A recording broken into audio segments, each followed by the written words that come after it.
Hello friends, कैसे हैं आप सभी। आई होप कि आप लोग मस्त होंगे, जबरदस्त होंगे और अपनी तैयारी में बिल्कुल व्यस्त होंगे। तो चलिए फ्रेंड, आज का हम लोग का टॉपिक है पाचन तंत्र। पिछला 6 वीडियो हम ला चुके हैं जिसमें हम लोग बायोलॉजी का पोषक जो चैप्टर है उसका विटामिन, कार्बोहाइड्रेट, प्रोटीन और वसा को समाप्त कर चुके हैं। आगे हम लोग पढ़ेंगे पाचन तंत्र के बारे में। ठीक, तो देखिए, मुश्किल कुछ भी नहीं है दुनिया में, तू जरा हिम्मत तो कर। मुश्किल कुछ भी नहीं है दुनिया में, तू जरा हिम्मत तो कर। ख्वाब बदलेंगे हकीकत में, तू जरा मेहनत तो कर। तो देखिए फ्रेंड, ख्वाब को हकीकत में बदलना है तो मेहनत तो करना ही होगा। और हमको हमको क्या, आपको भी भरोसा है कि मेहनत जो है हम लोग को करना है और हम लोग करेंगे। मेहनत में हम लोग की कमी नहीं है, ना आपके मेहनत में कमी होगी ना मेरे मेहनत में कमी होगी। और जब दो लोग मेहनत करेंगे तो ख्वाब को तो हकीकत में बदलना ही है। ठीक, और पिता के जो फिक्र है उसको फक्र में तो बदलना ही है, तो उसके लिए मेहनत तो करेंगे ही हम लोग। तो चलिए, मेहनत करेंगे जरूर, ये तो हम लोग का संकल्प है। संकल्प लेकर ही हम लोग आगे बढ़ रहे हैं कि मेहनत करना ही है। ठीक, तो चलिए बिना समय गवाए हम लोग अपना क्लास स्टार्ट करते हैं। तो देखिए फ्रेंड, आज हम लोग पढ़ेंगे पाचन तंत्र के बारे में। क्या पढ़ेंगे? पाचन तंत्र के बारे में। तो सबसे पहले हम लोग पाचन तंत्र क्या है, पाचन क्या है, पाचन तंत्र क्या है, इसके बारे में डिस्कस करेंगे। ठीक, तो देखिए, पाचन किसे कहते हैं? तो पाचन जो है, जब हमारे शरीर में जब हम भोजन ग्रहण करते हैं, भोजन लेते हैं, तो जब वो भोजन का जो जटिल खाद्य अणु है, जब वो सरल खाद्य अणु में टूट जाते हैं, तो इस प्रक्रिया को पाचन कहते हैं। किसको? कि जब जटिल खाद्य अणु जब सरल खाद्य अणु में टूट जाते हैं तो इस प्रक्रिया को पाचन कहते हैं। और जब यह प्रक्रिया करने के लिए हमारे शरीर के जो जो अंग इसमें सहायक होते हैं, उन सबके समूह को पाचन तंत्र कहा जाता है। ठीक, तो पाचन क्या है, पाचन तंत्र क्या है, समझ में आ गया होगा। तो चलिए आगे देखते हैं। तो देखिए फ्रेंड, ये बताए हुए हैं कि पाचन क्या है। तो जब जटिल अणु सरल अणु में टूट जाते हैं तो यह प्रक्रिया पाचन कहलाती है। ठीक, और पाचन की जो प्रक्रिया है वो हमारे शरीर में भौतिक और रासायनिक दोनों प्रकार की होती है। ठीक, यानी कि पाचन की जो प्रक्रिया है रासायनिक भी है और भौतिक भी है। देखिए, जब जब जटिल, जैसे कि कार्बोहाइड्रेट जो है, जब पाचन होता है कार्बोहाइड्रेट का, तो कार्बोहाइड्रेट एक जटिल अणु है। ठीक, जब ये टूटता है तो ग्लूकोज यानी कि सरल अणु ग्लूकोज में टूट जाता है। यानी कि कार्बोहाइड्रेट किस में टूटता है? ग्लूकोज में। वैसे ही प्रोटीन टूट जाता है अमीनो अम्ल में, वैसे ही वसा टूट जाता है वाष्य अम्ल में। ठीक, यानी कि जो कार्बोहाइड्रेट है वो जटिल अणु है और ये टूट करके ग्लूकोज यानी कि सरल अणु में टूट जाता है। प्रोटीन वैसे ही टूट करके अमीनो अम्ल में बन जाता है और वसा टूट करके वाष्य अम्ल में बदल जाता है। यानी कि जब जटिल खाद्य अणु जब सरल खाद्य अणु में टूट जाते हैं तो यह प्रक्रिया जो है वो पाचन कहलाती है। तो इसको भी याद रखिएगा कि कार्बोहाइड्रेट पाचन के दौरान कार्बोहाइड्रेट टूट करके किस में टूटता है? ग्लूकोज में। और प्रोटीन किस में टूटता है? अमीनो अम्ल में। और वसा किस में टूटता है? वाष्य अम्ल में। तो ये 3 बातों को याद रखिएगा। देखिए, विटामिन और जो खनिज है उसका पाचन हमारे शरीर में नहीं होता है। यानी कि विटामिन, ये नहीं कि विटामिन पाचित होकर के किस में टूटेगा, ये टूटता ही नहीं है। तो विटामिन और खनिज का शरीर में पाचन नहीं होता है, इस बात को याद रखिएगा। ठीक, अब देखिए, ये बातों को याद रखने के बाद देखिए आगे हम लोग पढ़ेंगे पाचन की प्रक्रिया। क्या पढ़ेंगे? पाचन की प्रक्रिया, यानी कि पाचन के दरमियान क्या कौन कौन सी प्रक्रिया होती है। तो सबसे पहले होता है अंतःग्रहण। जब आप लोग थाली में भोजन सजा करके एकदम दाल चावल सब्जी चटनी चोखा ये सब सजा लेते हैं और जब उसको एक साथ लेकर के मुंह में डालते हैं तो उसको हम लोग कहते हैं अंतःग्रहण। ठीक, यानी कि हम लोग यानी कि मुंह के अंदर हम लोग ग्रहण कर लिए, तो इसको हम लोग कहेंगे अंतःग्रहण। ठीक, और जब अंतःग्रहण होता है तब उसका पाचन शुरू हो जाता है। क्या शुरू हो जाता है? पाचन। यानी कि सबसे पहले अंतःग्रहण, फिर होता है पाचन। और जब पाचन हो जाता है तब उसका अवशोषण होता है। अवशोषण मतलब कि सभी अंग उसमें जितने भी खाद्य पोषक तत्व है उन सबका हमारा शरीर जो है वो अपने अंदर लेने लगता है, यानी कि अवशोषण करने लगता है। तो अवशोषण होता है। और जब इस अवशोषण को वो लोग, जब इस खाद्य ऊर्जा को जब वो अवशोषण कर लेता है और उससे हम लोग अपना दैनिक जीवन का कार्य कर लेते हैं उस ऊर्जा से, तब उसको हम लोग कहते हैं कि स्वांगीकरण। क्या हो गया? स्वांगीकरण। यानी कि सभी अंगों तक हमारे भोजन जो ऊर्जा है, अवशोषित की गई ऊर्जा जब सभी भागों तक पहुंचने लगती है तब उसको हम लोग कहते हैं कि स्वांगीकरण है। फिर उसके बाद जो अपशिष्ट पदार्थ बच जाते हैं वो हमारे मल द्वार के द्वारा बाहर निकल जाते हैं, तो इसको हम लोग कहते हैं निष्कासन। यानी कि सबसे पहले अंतःग्रहण होता है, फिर होता है पाचन, फिर होता है अवशोषण और फिर होता है स्वांगीकरण। स्वांगीकरण मतलब कि उस अवशोषित की गई ऊर्जा को शरीर के हर भाग को देना, स्वांगीकरण। उसके बाद अपशिष्ट पदार्थ जो है मल द्वार के द्वारा बाहर निकल जाते हैं, उसको हम लोग कहते हैं निष्कासन। तो ये 5 प्रक्रिया होती है हमारे पाचन क्रिया के दौरान। ठीक, कौन कौन सा होता है? अंतःग्रहण, पाचन, अवशोषण, स्वांगीकरण और निष्कासन। कौन कौन सा होता है? अंतःग्रहण, पाचन, अवशोषण, स्वांगीकरण और निष्कासन। ये 5 प्रक्रिया होती है हमारे पाचन के दौरान। ठीक, अब देखिए पाचन तो हो गया। पाचन क्या है? पाचन में जब हम लोग करते हैं तो कौन कौन सी क्रिया होती है, ये तो बातें हम लोग डिस्कस कर लिया। अब आगे डिस्कस करना है कि पाचन तंत्र क्या है। तो पाचन तंत्र हम बताएं कि पाचन के दरमियान पाचन क्रिया करने में जो जो हमारे शरीर के अंग, जो जो हमारे शरीर के भाग उसमें सहायक होते हैं, उन सबके समूह को हम लोग पाचन तंत्र कहते हैं। तो उसी के बारे में डिस्कस करेंगे कि पाचन तंत्र में कौन कौन सा समूह शामिल होता है, कौन कौन सा भाग हमारे उसमें सहायता करता है। तो देखिए सबसे पहले पहला होता है आहार नाल।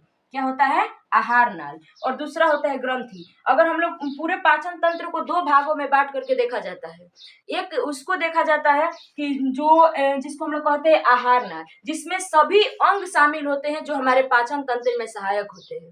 ठीक, और दूसरे भागों में रखते हैं ग्रंथि को, ग्लैंड्स को, जो उसको हम लोग शामिल करते हैं जो जिससे कुछ निकलते हैं और हमारे पाचन क्रिया को तीव्र कर देते हैं। तो उसको हम लोग कहते हैं उन सभी बातों को, उन सभी मुख्य पॉइंटों को हम लोग ग्रंथि में रखते हैं।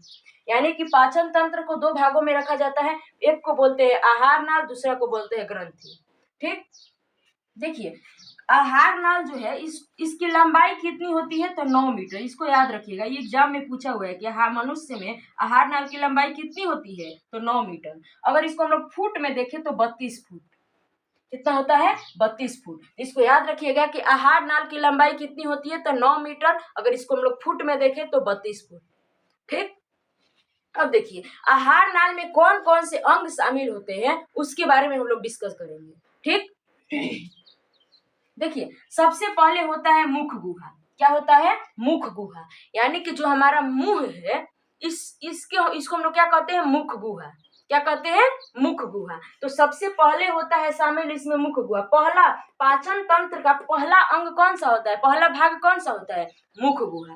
मुख गुहा के बाद आता है ग्रास नली। क्या आता है? ग्रास नली। मुख गुहा के बाद क्या आता है? ग्रास नली। और ग्रास नली के बाद आता है अमाशय। क्या आता है? अमाशय। अमाशय के बाद आता है छोटी आंत, उसके बाद आता है बड़ी आंत, फिर आता है गुद्दा। इसको कहते हैं मल द्वार। ठीक, यानी कि हमारे आहार नाल में कौन कौन से भाग शामिल होते हैं, कौन कौन से हमारे शरीर के अंग इसमें शामिल होते हैं, तो उसके बारे में हम देखें तो सबसे पहले शामिल होता है मुख गुहा। मुख गुहा पूरा ये जो मुंह वाला भाग होता है जिसको वोकल कैविटी भी कहते हैं, इन सारे मुख गुहा को हम लोग मुख को सारे को हम लोग कहते हैं मुख गुहा, वोकल कैविटी। इसमें बहुत सारी चीजें होती है, जैसे दांत होता है, जीभ होता है, होठ होते हैं, उसके बाद लार ग्रंथियां होती है। ये सब मौजूद होते हैं मुख गुहा में। और जैसे ही मुख गुहा के बाद आगे बढ़ते हैं तो आता है ग्रास नली।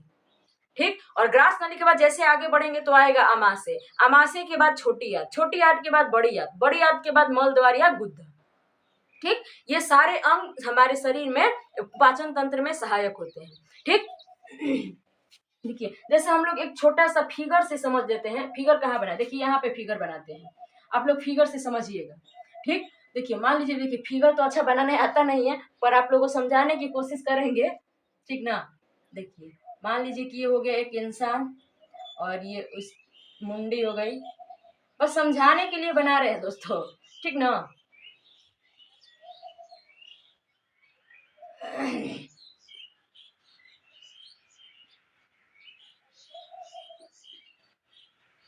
एक बार इसको समझ लेंगे मानचित्र से तो समझ में आ जाएगा।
देखिए दोस्तों, समझिए, सबसे पहले हम लोग जब क्या होता है, आहार नाल में सबसे पहले आता है मुख गुहा। आहार नाल का पहला भाग कौन सा होता है? मुख गुहा। ये वाला हो गया मुख गुहा, ठीक। उसके बाद आते हैं तो भोजन नीचे उतरता है, जिसको हम लोग कहते हैं ग्रास नली, ठीक। और जैसे ही भोजन नीचे उतरता है तो आता है हमारे आमाशय में। आमाशय के बाद भोजन आ जाते हैं छोटी आंत में, और छोटी आंत के बाद भोजन जाते हैं बड़ी आंत में। तो देखिए, जहां पर आमाशय है उसके जस्ट अपोजिट साइड में लीवर होता है हमारा, और लीवर में ही पित्ताशय होते हैं। और हमारे जो अमाशय है उसके बगल में जो है अग्नाशय पाया जाता है। क्या पाया जाता है? अग्नाशय, जो कि मिश्रित ग्रंथि होती है, अग्नाशय पाया जाता है। तो इस छोटे से मानचित्र में समझ लीजिएगा कि पहला होता है मुख गुहा। आहार नाल का पहला भाग कौन सा होता है? मुख गुहा। और जैसे ही भोजन नीचे उतरता है तो उसको हम लोग कहते हैं कि ग्रास नली में आ गया, और ग्रास नली से भोजन कहाँ चला जाता है? आमाशय में। और आमाशय के बाद भोजन कहाँ आता है? छोटी आंत में। छोटी आंत के बाद भोजन कहाँ आता है? बड़ी आंत में। और इसके बाद भोजन जो है मल द्वार के द्वारा, जो अपशिष्ट बच जाते हैं अवशोषण और स्वांगीकरण के बाद, वो मल द्वार के द्वारा बाहर निकल जाते हैं। और हमारे आमाशय के बगल में होता है हमारा लीवर, और लीवर में ही पाए जाते हैं पित्ताशय, जिसमें पित्त संचित होते हैं। तो इन सभी मानचित्र के माध्यम से, जो कि हम जब कल का जो पार्ट लाएंगे ना, कल वाला जो वीडियो लाएंगे दूसरा इसका पार्ट, उसमें हम लोग मानचित्र पे ही सब कुछ समझेंगे, ठीक। तो आज के लिए बस थोड़ा सा समझने के लिए ये छोटा सा मानचित्र बनाए थे। हमको लगता है कि ये बिल्कुल भी बढ़िया नहीं बना था, पर इतना उम्मीद है कि आप लोग समझ गए होंगे कि मुख गुहा के बाद क्या आता है, उसके बाद क्या आता है, उसके बाद क्या आता है, ठीक। तो चलिए फिर अब हम लोग समझते हैं कि पहला आहार नाल का पहला भाग कौन सा होता है? मुख गुहा। उसके बाद ग्रास नली, उसके बाद आमाशय, उसके बाद छोटी आंत, उसके बाद बड़ी आंत, उसके बाद मल द्वार। ये हमारे आहार नाल के भाग होते हैं, ठीक। और उसी में सहायता करती है ये ग्रंथियां, कुछ कुछ एंजाइम को छोड़ती रहती है, जो हमारे पाचन तंत्र को और तीव्र करते रहते हैं। तो उसमें ये सारी ग्रंथियां शामिल होती है, ठीक। जैसे कि लार ग्रंथि, जो कि मुख गुहा में पाया जाता है। मुख गुहा में कौन सा ग्रंथि पाया जाता है? लार ग्रंथि, जिसमें से एंजाइम निकलते रहते हैं, जो हमारे भोजन के पाचन में सहायक होते हैं। तो लार ग्रंथि पहली ग्रंथि में, लार ग्रंथि मुख गुहा में होती है। उसके बाद जैसे ही हम लोग ग्रास नली में आते हैं तो उसमें किसी भी प्रकार की ग्रंथियां नहीं पाई जाती है, इसीलिए उसमें पाचन ही नहीं होता है। और उसके बाद ग्रास नली से भोजन आमाशय में आता है, तो वहां पे पाई जाती है जठर ग्रंथियां। क्या पाई जाती है? जठर ग्रंथियां। और उस वहां पे पाचन शुरू हो जाता है, वहां पे प्रोटीन का पाचन शुरू हो जाता है। पाचन तो मुख गुहा में ही शुरू हो जाता है, तो वहां पर कार्बोहाइड्रेट का पाचन होता है। लेकिन जैसे ही हम लोग नीचे हमारा भोजन आमाशय में आता है, तो वहां पे पाई जाती है जठर ग्रंथियां, और उस जठर ग्रंथियों में से एंजाइम निकलते हैं, जो जो प्रोटीन के पाचन में सहायक होते हैं। तो लार ग्रंथि कहाँ पाई जाती है? मुख गुहा में। उसके बाद जठर ग्रंथि कहाँ पाई जाती है? हमारे आमाशय में। उसके बाद लीवर पाया जाता है, जैसे अमाशय के जस्ट बगल में क्या पाया जाता है? लीवर पाया जाता है। जैसे आप लोगों को बताए थे कि अमाशय के अपोजिट साइड में लीवर पाया जाता है, ठीक। उसके बाद हमारे अमाशय के ही बगल में क्या पाया जाता है? अग्नाशय। अग्नाशय एक मिश्रित ग्रंथि होती है, अग्नाशय पाया जाता है। उसके बाद आते हैं हम छोटी आंत, तो छोटी आंत में पाए जाते हैं आंत्र ग्रंथियां। क्या पाई जाती है? आंत्र ग्रंथियां। यानी कि ये जितने भी ग्रंथियां है वो हमारे भोजन के पाचन में मदद करती है। कौन कौन सी? तो लार ग्रंथि, जो हमारे मुख गुहा में पाई जाती है। उसके बाद जठर ग्रंथि, जो हमारे आमाशय में पाई जाती है। उसके बाद लीवर हो गया, उसके बाद अग्नाशय हो गया, उसके बाद आंत्र ग्रंथियां हो गई, जो छोटी आंत में पाई जाती है, ठीक। तो इस बात को याद रखिएगा कि कौन कौन सी ग्रंथि हमारे पाचन तंत्र में सहायक होती है, और कौन कौन सा अंग हमारे पाचन तंत्र में सहायक होता है, ठीक। चलिए फिर अब आगे हम लोग बढ़ते हैं, तो बारी बारी से अब सबको पढ़ेंगे, इसी को पढ़ना है बारी बारी से। अगर मुख गुहा पढ़ेंगे, और मुख गुहा में ही लार ग्रंथि को भी पढ़ लेंगे, फिर ग्रास नली पढ़ेंगे, फिर आमाशय पढ़ेंगे, आमाशय में ही जठर रस को पढ़ लेंगे, फिर लीवर पढ़ेंगे, अग्नाशय पढ़ेंगे, छोटी आंत पढ़ेंगे, बड़ी आंत पढ़ेंगे, आंत्र ग्रंथियां पढ़ लेंगे। यानी कि बारी बारी सब इसी को पढ़ना है, ठीक। तो चलिए फ्रेंड, यहाँ से शुरू करते हैं। तो सबसे पहले हम लोग मुख गुहा में आते हैं, मुख गुहा के बारे में डिस्कस करते हैं, क्योंकि आहार नाल का पहला भाग होता है कौन सा? मुख गुहा। तो देखिए, मुख गुहा में क्या होता है कि स्टार्च का पाचन होता है। किसका? कार्बोहाइड्रेट का पाचन हो जाता है। स्टार्च का पाचन कहाँ पर होता है? तो मुख गुहा में। मुख गुहा से स्टार्च का पाचन शुरू हो जाता है, मुख गुहा से। और मुख गुहा में किसका पाचन होता है? स्टार्च का, कार्बोहाइड्रेट का पाचन होता है मुख गुहा में। तो ये क्वेश्चन पूछता है कि स्टार्च का पाचन कहाँ पर होता है? तो स्टार्च का पाचन शुरू हो जाता है हमारे मुख गुहा में, ठीक। उसके बाद देखते हैं कि मुख गुहा में दांत होते हैं, जीभ होते हैं, लार ग्रंथियां होती है।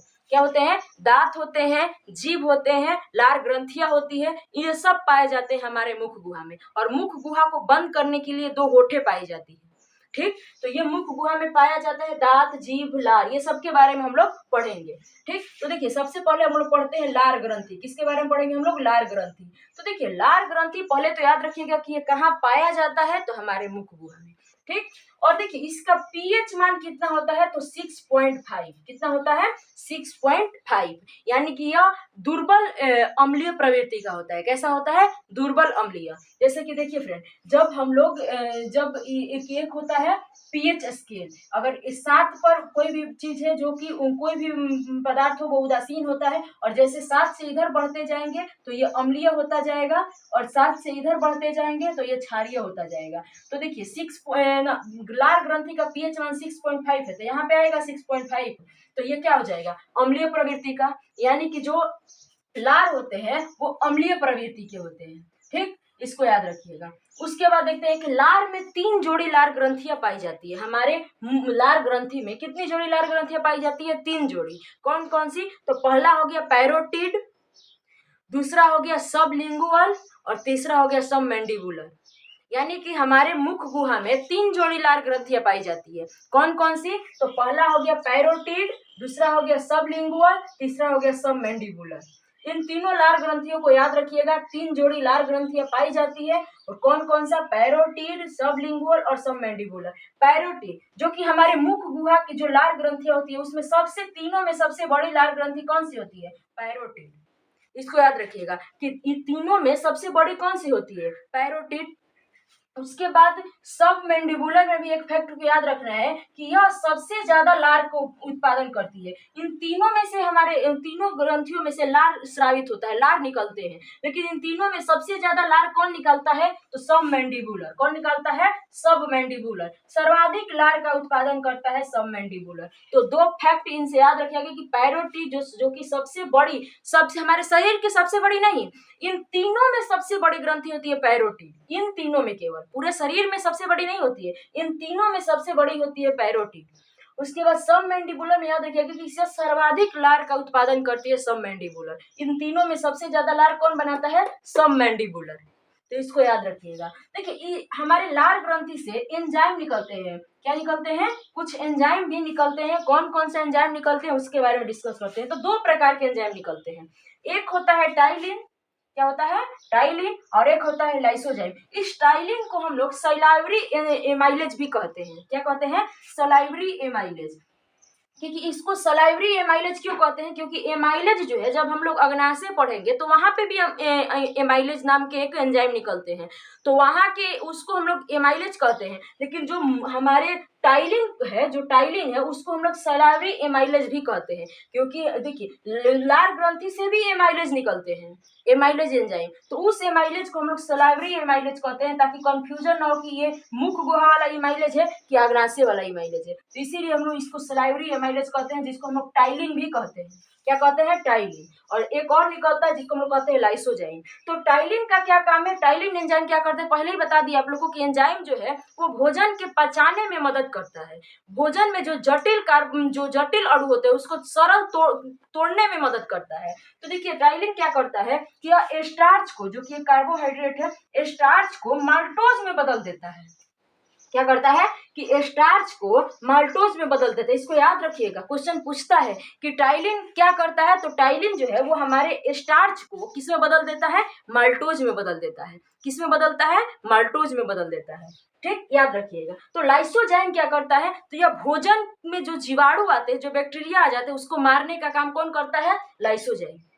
कौन करता है? लाइसोजाइम। तो क्वेश्चन पूछता है कि हमारे मुख गुहा में भोजन के जीवाणुओं को मारने में कौन मदद करता है? तो लाइसोजाइम। तो ये बातें जो है वो लार ग्रंथि से थी, जिसको हम लोग को डिस्कस करना है। देखिए बोर्ड तो छोटा था नहीं, तो इसी में हम लोग दांत को भी डिस्कस करते, जीभ को भी डिस्कस कर रहे थे, और डिस्कस करते तो लंबा वीडियो भी चला जाता। तो पहले हम लोग लार ग्रंथि के बारे में यहाँ पे पूरा डिस्कस कर लिए हैं। जो अगला वीडियो आएगा तो उसमें हम लोग दांत, जीभ, उसके बाद ग्रास नली, उसके आगे के सारे पार्ट को हम लोग डिस्कस करते जाएंगे। ठीक, तो चलिए एक बार इसको फिर से रिवाइज कर लेते हैं, रिकॉल कर लेते हैं, क्योंकि पढ़ाई के साथ रिवीजन बेस्ट होता है। देखिए, पाचन तंत्र के बारे में हम लोग डिस्कस करें तो पाचन क्या है, तो पाचन जो होता है, जब जटिल हमारे खाद्य अणु जब सरल खाद्य अणु में टूटते हैं तो इस प्रक्रिया को हम लोग पाचन कहते हैं। और इस प्रक्रिया में जो सहायक होता है हमारे शरीर का अंग, इस प्रक्रिया को करने में जो सहायता करता है, उन सबके समूह को पाचन तंत्र कहा जाता है। ठीक, जैसे कि कार्बोहाइड्रेट जब पाचित होता है तो वो ग्लूकोज में टूटता है, जब प्रोटीन पाचित होता है तो वो अमीनो अम्ल में टूटता है, जब वसा पाचित होता है तो वाष्य अम्ल में टूटता है। ठीक, अगर उसके बाद देखें तो विटामिन और खनिज का पाचन नहीं होता है। इसको याद रखिएगा कि कौन कौन से पोषक तत्व है जिसका हमारे शरीर में पाचन नहीं होता है, तो विटामिन और खनिज का, क्योंकि ये हमारे शरीर को क्या कहता है कि संतुलित करते हैं, सुरक्षा देते हैं। चलिए, पाचन की प्रक्रिया में क्या होता है, तो पहले अंतःग्रहण होता है, फिर पाचन होता है, फिर अवशोषण होता है, फिर स्वांगीकरण होता है, फिर निष्कासन होता है। ये 5 प्रक्रिया होती है, तब जाके हमारा पाचन तंत्र की जो प्रक्रिया है वो समाप्त होती है। ठीक, देखिए, पाचन तंत्र को हम लोग 2 भागों में बांट कर रखते हैं। एक को कहते हैं कि आहार नाल और एक को रखते हैं ग्रंथि, यानी कि कौन कौन से अंग हमारे पाचन तंत्र में शामिल होते हैं और कौन कौन सी ग्रंथियां हैं जो उसमें सहायता करती है। तो इस तरह से इसको 2 भागों में रख कर देखते हैं। तो आहार नाल जो है, आहार नाल की लंबाई 9 मीटर होती है। अगर हम लोग फुट में देखें तो 32 फुट के होते हैं। ठीक, देखिए, आहार नाल का पहला भाग मुख गुहा होता है। मुख गुहा से आहार नाल शुरू हो जाते हैं, तो मुख गुहा, उसके बाद आते हैं ग्रास नली, उसके बाद आता है आमाशय, उसके बाद आते हैं छोटी आंत, उसके बाद आते हैं बड़ी आंत, उसके बाद आता है गुद्दा यानी कि मल द्वार। ये जो प्रक्रिया है वो, ये जो पूरा अंग है वो आहार नाल में शामिल होता है और इन सबको शामिल करके आहार नाल की लंबाई 9 मीटर होती है। ठीक, उसके बाद कौन कौन सी ग्रंथि शामिल होती है, तो लार ग्रंथि मुख गुहा से निकलती है, जठर ग्रंथि जो कि हमारे अमाशय में पाया जाता है, उसके बाद यकृत जो कि हमारे अमाशय के अपोजिट साइड में पाया जाता है, उसके बाद अग्नाशय जो हमारे अमाशय के जस्ट बगल में रहता है, उसके बाद आंत ग्रंथियां जो कि छोटी आंत में पाई जाती है। ये सभी ग्रंथियां शामिल होती है हमारे पाचन तंत्र में। अगर हम लोग मुख गुहा की बात करें तो मुख गुहा में बहुत सारे अंग पाए जाते हैं, जैसे कि दांत हो गया, जीभ हो गया, लार ग्रंथियां हो गई, ये सब पाए जाते हैं मुख गुहा में। मुख गुहा से स्टार्च का पाचन होता है, यानी कि मुख गुहा में ही कार्बोहाइड्रेट या स्टार्च का पाचन होता है। ठीक, इसको याद रखिएगा। उसके बाद हम अगर लार ग्रंथि की बात करें तो लार ग्रंथि का पीएच मान 6.5 होता है, यानी कि यह अम्लीय प्रवृत्ति का होता है। ठीक, और इसमें 3 जोड़ी लार ग्रंथियां पाई जाती है। कौन कौन सा, तो पैरोटिड जो कि सबसे बड़ी होती है तीनों में, उसके बाद सबलिंगुअल, उसके बाद सबमैंडिबुलर जो सबसे ज्यादा लार का उत्पादन करता है।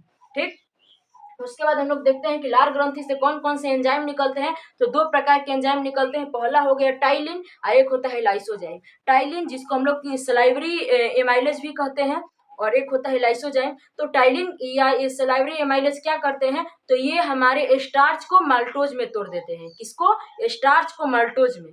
टाइलिन क्या करता है, स्टार्च को माल्टोज में तोड़ देता है, जबकि लाइसोजाइम क्या करता है, तो लाइसोजाइम हमारे भोजन के जीवाणुओं को मार देता है। क्या करता है, हमारे भोजन में जो बैक्टीरिया रहती है उसको मारने का काम कौन करता है, लाइसोजाइम। समझ में आ गया। तो ये थी लार से संबंधित कुछ बातें जो कि एग्जाम में बार बार पूछी हुई हैं और आगे भी पूछ सकती हैं। तो ये लार के बारे में हम लोग डिस्कस कर लिए। जो अगला वीडियो आएगा उसमें हम लोग दांत के बारे में डिस्कस करेंगे, जीभ के बारे में पढ़ेंगे, उसके बाद आगे मुख गुहा के बाद आगे आ जाता है ग्रास नली के बारे में पढ़ेंगे, फिर अमाशय के बारे में पढ़ेंगे। ठीक, तो आई होप कि आप लोग का ये मेरा जो वीडियो जो है वो आप लोग को काफ़ी हेल्प कर रहा होगा। अगर हेल्प कर रहा होगा और आप लोग को पसंद आ रहा होगा तो लाइक करिएगा, शेयर करिएगा और सब्सक्राइब कर लीजिएगा और बेल आइकन को भी प्रेस कर दीजिएगा ताकि जो हमारा क्लास का नोटिफिकेशन है वो आप तक पहुंच सके। ठीक, तो चलिए फ्रेंड, आज के लिए इतना ही रहने देते हैं। फिर अगले क्लास में अगले वीडियो में छोटे छोटे पार्ट करके इसको हर पाचन तंत्र को छोटे छोटे पार्टों में हम लोग देखेंगे। ठीक, तो चलिए फ्रेंड, आज के लिए इतना ही है और मेहनत करते रहिए, लगे रहिए, क्योंकि संघर्ष का जीवन है। संघर्ष में तो लड़ाइयाँ संघर्ष की रहती ही है।